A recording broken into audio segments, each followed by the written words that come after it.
Today, we're diving into one of the most baffling disappearances ever recorded. It's a story about a man who, literally, in the blink of an eye, just ceased to exist. I mean, really think about it. How does that even happen? It sounds like something straight out of a movie, right?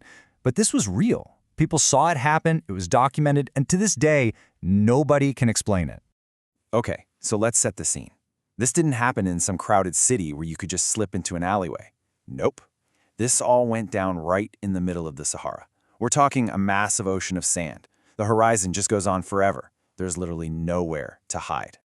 I want you to burn this number into your brain, because this is the key to what makes this whole thing just so impossible to believe. It's everything.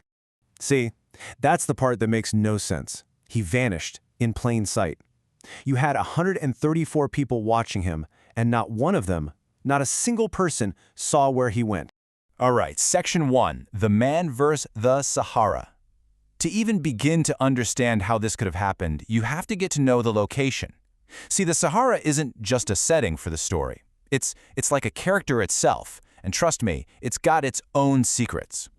I mean, this place is just an unforgiving arena. The heat is absolutely brutal. It can kill you in a matter of hours. Dehydration is a huge, constant risk.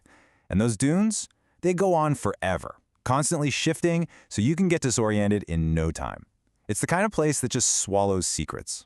Survival out there isn't a daily thing. It's a minute-by-minute battle.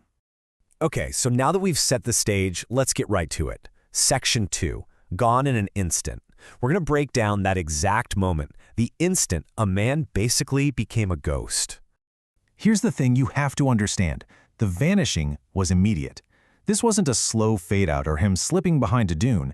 It was, one moment, there he is, a clear figure walking across the sand, and the next, gone. The spot where he was standing was just empty. It was that simple, and that terrifying. And that's pretty much what every single one of those 134 witnesses said. You can just imagine the shock, right? The total disbelief. It wasn't about if they saw him. The question was how what they saw could even be possible. Okay, let's move on. Section 3, The Search for a Ghost. Because afterward, the mystery just got deeper. I mean, when someone disappears, you expect to find something, right? A clue, a footprint, anything. But the search party, well, they were basically looking for a ghost. It's like he was never there to begin with. And when I say no evidence, I mean it was absolute. There were no footprints leading away from the spot, no signs of any kind of struggle. He didn't drop any clothes or gear, just nothing. The sand, which should have told the whole story, was completely blank. And that's the question that's haunted everyone who's looked into this case. How does a person just leave no physical trace? Think about it. Especially in sand. Sand is like a perfect canvas for footprints. How do you just erase yourself? So, of course, when you're faced with something that seems totally impossible, your brain starts searching for answers. And that brings us to our final section, explaining the unexplained. We're going to look at the main theories that try to make sense of this whole thing. Okay, so one of the most compelling scientific explanations is something called a fata morgana. Now, this isn't the simple mirage you see on a hot road that looks like a puddle of water. No, this is way more complex. It's a powerful optical illusion caused by different layers of hot and cold air. In the Sahara, the ground gets super hot, which creates the perfect conditions for these reality-bending mirages. They can make things appear out of nowhere, get all distorted, and, this is the key part, make them completely disappear. So, this really leaves us with two big possibilities. On the one hand, you have the rational explanation. It was a trick of the light, a powerful fata morgana that fooled all 134 people at the exact same time. And, there's a bit of psychology there. If a couple of people react, everyone else might just go along with it. But then there's the other idea, the speculative one.